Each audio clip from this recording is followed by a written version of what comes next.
AP అసెంబ్లీలో same scene. మళ్లీ అవే సవాళ్ల యుద్ధం. మంత్రి ప్రత్తిపాటి పుల్లారావు విసిరిన సవాళ్లను స్వీకరించాలని అధికార పక్షం పట్టుబడితే గతంలో తాము చేసిన సవాళ్లను స్వీకరించాలని ప్రతిపక్షం పెట్టుకు దిగింది. దీంతో మళ్లీ సభలో గందరగోళం చోటు చేసుకుంది. ప్రస్తుతం ఏపీ అసెంబ్లీ మీడియా పాయింట్ దగ్గర మా ప్రతినిధి అశోక్ సిద్ధంగా ఉన్నారు. అక్కడ పరిస్థితి గురించి వివరించడానికి. అశోక్, అగ్రిగోల్డ్ అంశం అటు తిరిగి ఇటు తిరిగి మంత్రి ప్రత్తిపాటి మెడకు చుట్టుకుంది. చివరికి ఇది ఒక కంచికి చేరిన కథలాగానే మిగిలిపోయే అంశంగా మారిపోయింది. ఎందుకంటే సవాళ్లు ప్రతి సవాళ్ల మధ్య ఇవాళ ఉదయం నుంచి కూడా సభ కొంత ఉద్రిక్తంగానే ఉంది. ఒక దశలో ఇదే అంశానికి సంబంధించి ఇదే సవాళ్లకు సంబంధించి అటు ప్రభుత్వ విప్ చింతమనేని ప్రభాకర్ కు అటు వైసీపీ ఎమ్మెల్యే రాచమల్లు శివప్రసాద్ రెడ్డికి మధ్య అయితే ఒక విధంగా ఒక ఉద్రిక్తమైన పరిస్థితి చోటు చేసుకుంది. ఒకరికొకళ్ళు బల్లలు దూకి ఒకరిపైన ఒకళ్ళు దాడి చేసుకునే పరిస్థితి. నువ్వెంత అంటే నువ్వెంత, దమ్ముంటే బయటికి రా చూసుకుందాం అనే వరకు జేబులు షర్టు చేతులు కూడా మడిచి ముందుకు దూసుకొచ్చే పరిస్థితి కూడా సభలో ఏర్పడిందంటే పరిస్థితి ఏ రకంగా మారిందో కూడా మనం అర్థం చేసుకోవచ్చు. చివరికి జ్యుడిషియల్ ఎంక్వైరీ వేద్దామా వద్దా అన్న అంశం పైన కూడా ప్రతిపక్షం ఒప్పుకుంటే ఈ నిమిషమే జ్యుడిషియల్ ఎంక్వైరీ వేస్తామని సభానాయకుడు ముఖ్యమంత్రి చంద్రబాబు నాయుడు ప్రకటించారు. సభాపతి కూడా అదే విషయం పైన ప్రతిపక్ష నేత జగన్ పదే అడిగారు. అట్లాగే సభలో సీనియర్ నేత పెద్దిరెడ్డి రామచంద్రారెడ్డిని కూడా సభాపతి చాలా సార్లు అడిగారు. మీరు ఒప్పుకుంటే ఇప్పటికిప్పుడే జ్యుడిషియల్ ఎంక్వైరీ వేస్తామని ఆయన చాలా సార్లు అడిగారు. అయితే గతంలో మేము చాలా సార్లు ఛాలెంజ్ విసిరాము. ఒకవేళ ఛాలెంజ్లు అనేవి సభలో ఆనవాయితీగా వస్తున్నాయా, వీటికి సభాపతి రూలింగ్ ఇస్తారా, ఒకవేళ రూలింగ్ ఇస్తే కనుక దీనికి మేము ఒప్పుకుంటామంటూ ప్రతిపక్షం కూడా చెప్పడం, దీనికి సంబంధించి మరొకసారి ఇరుపక్షాల మధ్య వాగ్వాదం చోటు చేసుకున్న నేపథ్యంలో మరోసారి సభను వాయిదా వేయటం అనేది జరిగింది. ప్రతిపక్షం ఎక్కడా కూడా జ్యుడిషియల్ ఎంక్వైరీ వేయమని వీళ్ళు అడగలేదు, అటు అధికార పక్షం కూడా వేస్తామని ఎక్కడ కూడా ఇప్పుడు చెప్పలేదు. ఇప్పుడు వాయిదా తర్వాత ఏ నిర్ణయం తీసుకుంటారనేది చూడాల్సింది. అయితే కొద్దిసేపటి క్రితం ప్రతిపక్ష నేత జగన్ మీడియా ప్రతినిధులతో లోపలికి పిలిచి చిట్ చాట్లో కూడా ఆయన మాట్లాడటం జరిగింది. అందులో కూడా ఆయన చెప్పింది ఏంటంటే, గతంలో నేను అనేక సార్లు ఛాలెంజ్లు విసిరాను. ముఖ్యంగా నా పైన 1,00,000 కోట్ల అవినీతి ఆరోపణలు చేసినప్పుడు 1,00,000 కోట్లు మీరే తీసుకుని అందులో 10% నాకంటే 10,000 కోట్లు నాకేమని అడిగాను. ఆ ఛాలెంజ్ విసిరాను. అది ఇంతవరకు వాళ్ళు అధికార పక్షం స్వీకరించినప్పుడు ఈ అగ్రిగోల్డ్ సంబంధించిన ఈ సవాల్ను నేనెట్లా స్వీకరిస్తాను అంటూ ఆయన ఒక ప్రశ్నను లేవనిస్తున్నారు. దీనికి సంబంధించి అధికార పార్టీకి సంబంధించిన ఎమ్మెల్యే ఆలపాటి రాజా ఉన్నారు. ఏం చెప్తారు? ఇది కథ కంచికి చేరుతుందా లేదా? ఇప్పుడు ఛాలెంజ్ని స్వీకరించాలా వద్దనేది ప్రతిపక్ష నేత వైఎస్ఆర్ జగన్మోహన్ రెడ్డి గారి భుజస్కంధాల మీద ఉంది. అసలు అంశం ఏంటి? నిన్నటి రోజున అగ్రిగోల్డ్ సంబంధించి దాదాపు 20 లక్షల మంది సభ్యులు వాళ్ళ యొక్క నిధులు పోగొట్టుకున్నారు, వాళ్ళ యొక్క డబ్బుని పోగొట్టుకున్నారని చెప్పి దాని మీద ఒక చర్చ జరుగుతూ ఉంది. చర్చ జరిగే సందర్భంలో ఒక అభియోగం ప్రతిపక్ష నేత ఈనాటి వ్యవసాయ శాఖ మంత్రులు ప్రత్తిపాటి పుల్లారావు గారి మీద చేయడం జరిగింది. అప్పుడు గతంలోనే ఈ అంశం చర్చకు వచ్చింది. ఈ చర్చకు వచ్చినప్పుడు ఈనాటి మంత్రివర్యులు ప్రత్తిపాటి పుల్లారావు గారు చాలా స్పష్టంగా చెప్పడం జరిగింది. ఏమని? అయ్యా, ఈ అంశానికి నేను కొనుక్కున్న పొలానికి సంబంధం లేదు అని చెప్పడం జరిగింది. ఆ రోజు నా డిస్కషన్ కంప్లీషన్ అయింది. మళ్ళీ నిన్న ఇదే డిస్కషన్ తెర మీద తీసుకురావడం జరిగింది. అందుకు వెంటనే సంబంధిత మంత్రి గారు ఎవరి పేరు అయితే ఉదహరించి మాట్లాడుతూ అభియోగం చేశారో దాని మీద ఆయన స్పందించి ఇప్పటికైనా నేను సిద్ధం అని చెప్తూ దేనికైనా సిద్ధం, నేను రాజకీయాల నుంచి తప్పుకుంటాను, నా మీద అభియోగాన్ని మీరు మోపారు, ఆ అభియోగం రుజువు అయితే నేను రాజకీయాల నుంచి తప్పుకుంటాను అన్నాడు. మంత్రి పదవి నుంచి కూడా కాదు, రాజకీయాల నుంచే తప్పుకుంటాను, లేకపోతే మీరు కూడా తప్పుకుంటారా అని చెప్పారు. అది చాలా చక్కటి అంశం, ఛాలెంజ్. ఎందుకంటే రాజకీయాలకు ఒక విలువను తీసుకురావాలంటే, విలువలను కాపాడుకోవాలంటే, మనకి మనం రాజకీయ విలువలు తగ్గకుండా చూసుకోవాలంటే ఏదైనా సమస్య వచ్చినప్పుడు ఆ సమస్యకి పరిష్కారం ఎవరి మీద అయితే ఆరోపణ జరిగిందో ఆ ఆరోపణ వచ్చిన వ్యక్తి ఆయన స్వయంగా అందరి ముందు కూడా సభ ముందున ఉంచడం జరిగింది. దానికి ఇప్పుడు వీళ్ళు ఏం చెప్తారంటే, మేము గతంలో ఒక ఛాలెంజ్ ఇచ్చాము, గతంలో వేరే అంశం మాట్లాడాము, దాని మీద ఛాలెంజ్ తీసుకోవాలి, ఇప్పుడు ఎందుకు తీసుకున్నాం? ఇప్పుడు కూడా ఛాలెంజ్ ఇచ్చారు, అవునా కాదనేది మీరు తేల్చుకోవాలి. Ball is in your court, you have to decide whether you have to face that challenge or not అనేది. మీ పక్కనే ఉన్నారు మీ సన్నిహితుడు, మీ స్నేహితుడు కూడా చెవిరెడ్డి. బాల్ మీ కోర్టులోనే ఉంది కదా, మీరు ఎందుకు నిర్ణయం తీసుకోరు, ఎందుకు సాగదీస్తున్నారు దాన్ని కదా అధికార పార్టీ అడిగారు. ఛాలెంజ్ను స్వీకరించడానికి సిద్ధంగా ఉన్నాం. ఛాలెంజ్ను స్వీకరించబోయే ముందు వాస్తవాలు ఆధారాలతో చెప్పి ఛాలెంజ్ను స్వీకరించాలి. ఒక ప్రతిపక్ష నాయకుడు గారైనా ముఖ్యమంత్రి గారైనా వాళ్ళిద్దరికి ఆ స్థాయి ఉంటుంది. నాలుగు దగ్గరికి వచ్చి ఎమ్మెల్యేగా ఛాలెంజ్ను స్వీకరిస్తానంటే ముందు ఛాలెంజ్ను స్వీకరించి తర్వాత నేను విషయాన్ని సబ్జెక్ట్ చెప్తా. కానీ ముఖ్యమంత్రి గారు లేదా ప్రతిపక్ష నాయకుడు వచ్చి కంటెంట్ చెప్తారు. ఫస్ట్ కంటెంట్ చెప్పి ఎలా వచ్చింది ఇష్యూ, అది దానికి ఆధారాలు ఏంది, దానికి ఉన్న ఎవిడెన్స్ ఏంది మొత్తం ప్రూవ్ చేసి మొత్తం చెప్పి చివరి ఛాలెంజ్ ని స్వీకరిస్తానని చెప్తారు. ఆయన చెప్పి ఇవ్వాలి కదా, ఆయన కంటెంట్ చెప్పనీయకుండా ఛాలెంజ్ స్వీకరించంటే ఒక ప్రతిపక్ష నాయకుడు ఎలా కుదురుతుంది?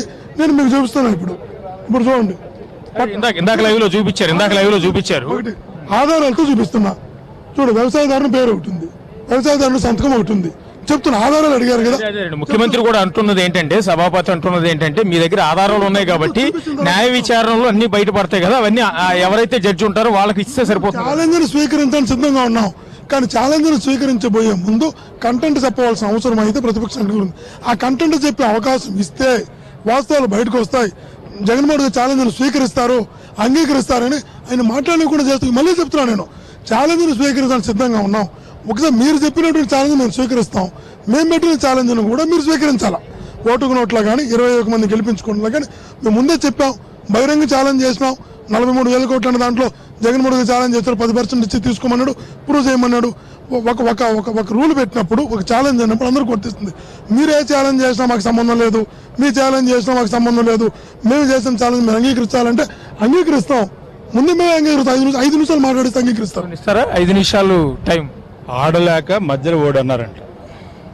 ఈరోజు చాలా స్పష్టంగా మీ దగ్గర ఆధారాలు ఉన్నాయన్నారు, మీ దగ్గర అన్ని నిరూపణ చేయగలిగిన శక్తి ఉందంటున్నారు, కంటెంట్ ఉందంటున్నారు. మీకు ఇన్నున్నప్పుడు అసలు మీరు ఛాలెంజ్కి భయపడాల్సిన అవసరం ఏంటి? మీరు ముందు ఏం చెప్పాలి? మేము ఛాలెంజ్కి సిద్ధం, మీరు అన్నదానికి ఏదైతే ఛాలెంజ్ ఇస్తారో ఛాలెంజ్ సిద్ధం. తర్వాత మీరు కంటెంట్ మాట్లాడండి, మీ ఇష్టం వచ్చిన ఒక్క నిమిషం, మీరు ఇష్టం వచ్చినంతసేపు మాట్లాడండి, అబ్జెక్షన్ ఏం లేదు. మీరు కంటెంట్ ఇక్కడ మాట్లాడచ్చు, బయట మాట్లాడచ్చు, రేపు ఎక్కడైతే జ్యుడిషియల్ ఎంక్వైరీ ఉందో అక్కడ మాట్లాడచ్చు, మీరు అన్ని కూడా ప్లేస్ చేయొచ్చు.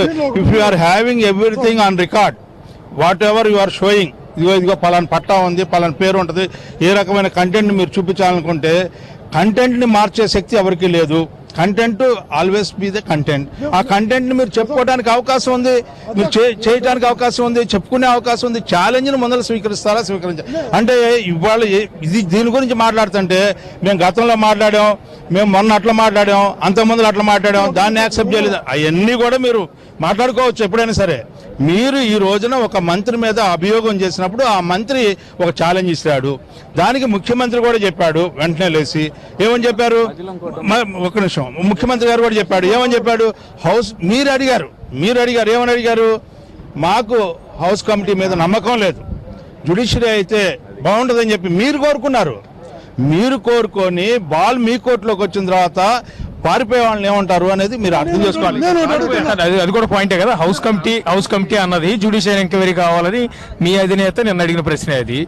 ఆ తర్వాత మళ్ళీ ఇప్పుడు అదే జ్యుడిషియల్ ఎంక్వైరీ చేస్తానన్నప్పుడు మళ్ళీ వెనక్కి ఎందుకు తగ్గుతున్నారని కదా వాళ్ళు అడుగుతున్న ప్రశ్న. సిద్ధంగా ఉన్నాం, ప్రూవ్ చేయడానికి సిద్ధంగా ఉన్నాం, ఛాలెంజ్కి సిద్ధంగా ఉన్నాం. కానీ ముందే అది మాట్లాడాలి. మీరు డిసైడ్ చేస్తే అట్లా ఆయనకి 5 నిమిషాలు మాట్లాడే అవకాశం ఇస్తే ఆయన 5 నిమిషాలు మాట్లాడి కూర్చున్న తర్వాత మీ ఛాలెంజ్ని స్వీకరించకపోతే మీరు మాట గమనండి. ఛాలెంజ్ స్వీకరించకపోతే మీరు యాక్సెప్ట్ చేయండి. 5 నిమిషాలు ముందు ఏది మాట్లాడాలి మీరే చెప్తున్నారు, వెనకేదో మాట్లాడాలి మీరు చెప్పొద్దండి. 5 నిమిషాలు మాట్లాడే అవకాశం ఉంది. ఇంకోటి చెప్తున్నా, చంద్రబాబుని ప్రూవ్ చేస్తాం. చంద్రబాబు నాయుడు రాజకీయానికి రాజీనామాకు సిద్ధం అయితే మా నాయకుడు సిద్ధం. వాళ్ళకి అంటే +1 or 2 ప్లేసుల్లో ఉంటారు రాజ్యాంగబద్ధంగా. చంద్రబాబు నాయుడు గారు పుల్లారావు గారు ప్రూవ్ చేస్తే చంద్రబాబు నాయుడు గారు సిద్ధం అంటే రాజీనామాకి, ఆయన రాజీనామా సిద్ధం అంటే మా నాయకుడు సిద్ధం. పుల్లారావు గారు రాజీనామాకి మేము చెప్పినాం, నేను ముందే రిజైన్ లెటర్ ఇచ్చేస్తానని చెప్పినాం, ముందే ఇచ్చేస్తాం. ప్రూవ్ చేయలేకపోతే యాక్సెప్ట్ చేయమని చెప్పి ఇప్పుడు చెప్తున్నాం కదా. మేము రాజీనామా స్పీకర్ గారికి ఇచ్చేస్తాం, ప్రూవ్ చేయమని చెప్పు. ప్రూవ్ చేయలేకపోతే నన్ను యాక్సెప్ట్ చేయమని చెప్పు, నేను ప్రూవ్ చేస్తే ఆయన యాక్సెప్ట్ చేయమని చెప్పు. మంత్రి అయితే మేము వస్తాం, సీఎం సిద్ధం అయితే మా నాయకుడు సిద్ధం, దేనికి సిద్ధపడతారు కనుక్కోమని చెప్పు. సమంజసంగా ఉందా చెవిరెడ్డి గారు అడిగి? నేను ఒకటి చెప్తున్నాను సార్, ఇప్పుడు చెవిరెడ్డి గారు మాట్లాడినా, వైఎస్ఆర్ గారు మాట్లాడినా, లేకపోతే పుల్లారావు గారు మాట్లాడినా, ముఖ్యమంత్రి గారు మాట్లాడినా ఒకటి అంశంలో ఏం మార్పు లేదు. అంశాన్ని మీరు కోరుకున్నారు, చర్చకు మీరు వచ్చారు, మీరు అభియోగం చేశారు. మీరు హౌస్ కమిటీ వద్దు, జ్యుడిషియల్ కమిటీ అయితే సిద్ధం అన్నారు, దానికి సిద్ధం అంటున్నారు. మీరు సిద్ధం అని చెప్పి మిగతా అన్ని మీరు అన్నట్టుగా అన్ని రాసి ఇవ్వండి. ఎదురు వాళ్ళు రాసిపోతే వాళ్ళే అపహాస్యానికి గురవుతారు. ఇవాళ నేను ఒకటే సవాల్ తీసుకునే ముందు ఒక్క 5 నిమిషాలు మాట్లాడే అవకాశం ఇవ్వండి అని కదా. నేనేమన్నాను? నీ కంటెంట్ ఉందంటున్నావు, నీకు ఆధారాలు ఉన్నాయంటున్నావు, మేము డిసైడ్ చేయట్లా. ఇప్పుడు గొర్రెకి ముందు కొమ్ములు ఉంటాయి, వెనకమాల తోక ఉంటుంది అనేది ఫ్యాక్ట్.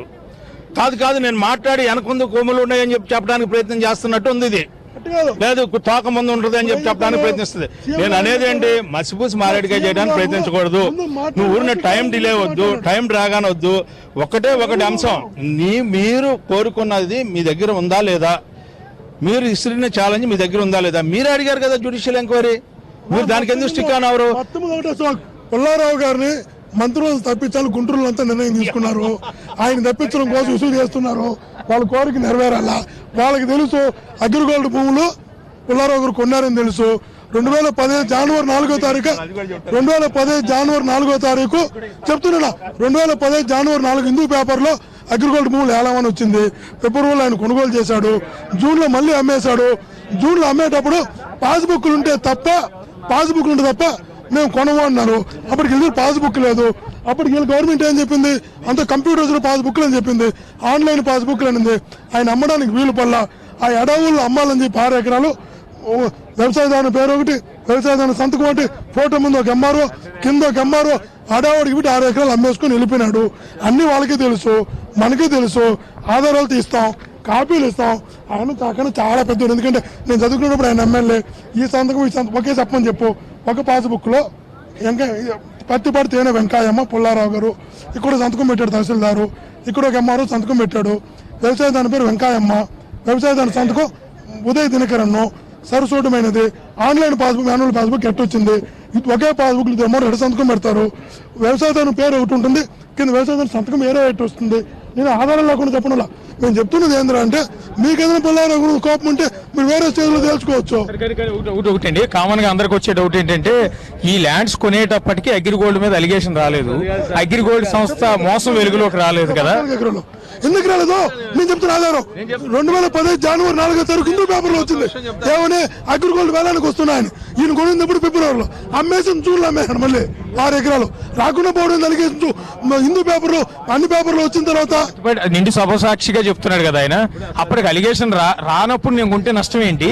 3 చేతులు మారి కదా నా దగ్గర. 2010 రాకపోవడం ఏంది? 2003, 2014, 2015లో కొన్నాడు. 2014 నుంచే ఉన్నాయి. 2014 నుంచే కొట్టున్నాడు. ఉదయ్ దినకరణ అతను CEO, అగ్రిగోల్డ్ CEO. ఆయన వ్యవసాయ సంతకం పెట్టాడు. ఏం చెప్తారు? ఆల్రెడీ పత్తిపాటిని మంత్రివర్గం నుంచి తప్పించాలని చూస్తున్నారు కాబట్టి ఒకటి ఇప్పుడు ఉంటారు. ఎట్లాంటి కాళ్ళు అంటున్నారు కూడా ఈ మధ్య మనం అందరం కూడా చూస్తా ఉన్నాం. నేనే ముఖ్యమంత్రి అంటున్నారు, ఆ తర్వాత ఆఫ్టర్ 2 years అంటున్నారు. ఇవన్నీ వాస్తవం. నేను చెప్పేది కాదు, ఇది నా నోట్లోంచి వచ్చే మాటలు కాదు, వాళ్ళు స్వయంగా చెప్పిన మాటలు. రెండోది ఏంటంటే, నేను మీకు చెప్పేది, దినకరన్ గురించి చెప్పాడు పుల్లారావు గారు. ఏ రకంగా కొన్నామో చెప్పాడు, ఎప్పుడు కొన్నామో చెప్పాడు. ఇందుట్లో ఈ ఆస్తికిను అగ్రిగోల్డ్లో ఏదైతే అభియోగం చేయబడ్డ ఆస్తులు, ఏదైతే సీజ్ చేయబడిన ఆస్తులకు సంబంధించింది కాదు అని చెప్పాడు. ఏదైనా ఉంటే అది కూడా చెప్పాడు. దీంట్లో మీరు ఏ ఆరోపణని మీరు ఏదైతే ఆరోపించారో ఆ ఆరోపణలు ఒక్కటే నిజమైనా నేను రాజకీయాల నుంచి సన్యసిస్తాను అని చెప్పి ఓపెన్ ఛాలెంజ్ ఇస్తున్న తర్వాత మైకి అవసరంలా నువ్వు ఛాలెంజ్ యాక్సెప్ట్ చేయి. ఇక్కడ ఛాలెంజ్ యాక్సెప్ట్ చేయి. కమిటీ ముందర ప్రూవ్ చేసుకోవాలి. నీకు అక్కడ ఇప్పుడు మీరు మాట్లాడేది నేను మాట్లాడేది నిజమా అబద్ధం అనేది అక్కడ ఒక ఎంక్వైరీలో తేలాల్సిన అవసరం. అందుకనే ప్రతిపక్ష నాయకుడు ఛాలెంజ్ యాక్సెప్ట్ చేస్తే 5 నిమిషాలు కాదు 50 నిమిషాలు ఇస్తారు. 5 నిమిషాలు కాదు 50 నిమిషాలు ఇస్తారు. కానీ మనం ప్రజా ధనాన్ని దుర్వినియోగం చేస్తున్నాం, ప్రజా కాలాన్ని దుర్వినియోగం చేస్తున్నాం. మనం ఎక్కడ కూడా ఈ రోజున సభని సజావుగా జరిగే విధానం ఎక్కడ లేదు అని చెప్పారు. ఛాలెంజ్ యాక్సెప్ట్ చేయడానికి 5 నిమిషాలు ఎందుకు? అవునా కాదా చెప్పాలా? అంతే. నేను ఛాలెంజ్ యాక్సెప్ట్ చేస్తున్నాను అన్న మాట చెప్పడానికి 5 నిమిషాలు ఎందుకు? ముందు వచ్చిన అంశం ఎక్కడ? అంశం వచ్చిందేంటి? నువ్వు హౌస్ కమిటీ కావాలా, హౌస్ కమిటీ వేస్తారా అని పుల్లారావు గారు అడిగారు. మాకు నమ్మకం లేదన్నారు. నమ్మకం లేదన్న తర్వాత జ్యుడిషియరీ ఎంక్వైరీ ఏమంటే వీళ్ళు బల్లలు తెరిచారు. జ్యుడిషియరీ కమిటీ అంటే బల్లలు తెరిచిన వాళ్ళు. ముఖ్యమంత్రి గారు లేచి నేను జ్యుడిషియరీ కమిటీకి సిద్ధం అన్నప్పుడు మరి నువ్వు ఛాలెంజ్ యాక్సెప్ట్ చేస్తున్నావు లేదా? ఛాలెంజ్ యాక్సెప్ట్ చేయడానికి 1 నిమిషం చాలు. యాక్సెప్ట్ చేసినా నువ్వు గంట మాట్లాడు. మీరు కూడా మాకేమన్నా అవకాశం. ఇప్పుడు ముఖ్యమంత్రి గారు కూడా స్టార్టింగ్ నువ్వు ఛాలెంజ్కి సిద్ధం అనలా, కంటెంట్ చెప్పిన తర్వాత ఛాలెంజ్కి సిద్ధమా అన్నాడు. పత్తిపాటి పుల్లారావు గారు ఉన్నారు, తన సత్యలతంతో చెప్పుకునే ప్రయత్నం చేసిన తర్వాత ఛాలెంజ్కి సిద్ధమా అన్నాడు. మీరైతే అవాస్తవాల్ని వాస్తవాలుగా చెప్పుకోవడం కోసం సమయం కావాలి. ఏం జరిగిందో చెప్పడానికి, ఎందుకు మేము ఆరోపణలు చేస్తున్నామో చెప్పడానికి. మా దగ్గర ఏం ఆధారాలు ఉన్నాయో చూపించడానికి మా కంటెంట్ టైం ఇవ్వరా? ఒక ప్రతిపక్ష నాయకుడు ఉన్న చిన్నపిల్లడా? ఆయన ఒక ప్రధాన ప్రతిపక్ష నాయకుడు, ముఖ్యమంత్రి వ్యక్తి. వీళ్ళు ఎట్లా మీరు 5 నిమిషాలు అవకాశం ఇవ్వరు? ఈరోజు ఆయన ఉన్నాడు యనమల రామకృష్ణుడు గారు. నేను చదువుకునేటప్పుడు ఆయన ఎమ్మెల్యే. ఇప్పుడు నేను ఎల్కేజీ చదువుప్పుడు ఆయన ఎమ్మెల్యే ఉంటాడు. ఈ రోజు ఎల్కేజీ చదువు పిల్లాడు చూడు, ఈ రోజు ఎల్కేజీ చదివే పిల్లాడు ఆయనకన్నా ఉందాగా ఉన్నాడు. ఏం మాడుతున్నారండి? ఒక 5 నిమిషాలు ప్రతిపక్ష నాయకుడికి మైక్ ఇవ్వకపోతే ఇది ప్రజాస్వామ్యం అవుతుందా? చూద్దాం, సభ స్టార్ట్ అవుతుంది. 5 నిమిషాలు ఇస్తారా లేదో చూద్దాం ఒకసారి. మరి కాసేపట్లో సభ స్టార్ట్ అవుతుంది. 5 నిమిషాలు గడువు ఇస్తారా లేదా, ఈ జ్యుడిషియల్ ఎంక్వైరీ వేస్తారా లేదా, దానికి ప్రతిపక్షం ఒప్పుకుంటుందా లేదా, అధికార పక్షం ఏం చేస్తుంది, ఈ సవాళ్లు ప్రతి సవాళ్ళు అనేది కథ కంచికి చేరుతుందా లేదా అనేది మరి కాసేపట్లో క్లారిటీ రాబోతుంది. థాంక్యూ అశోక్.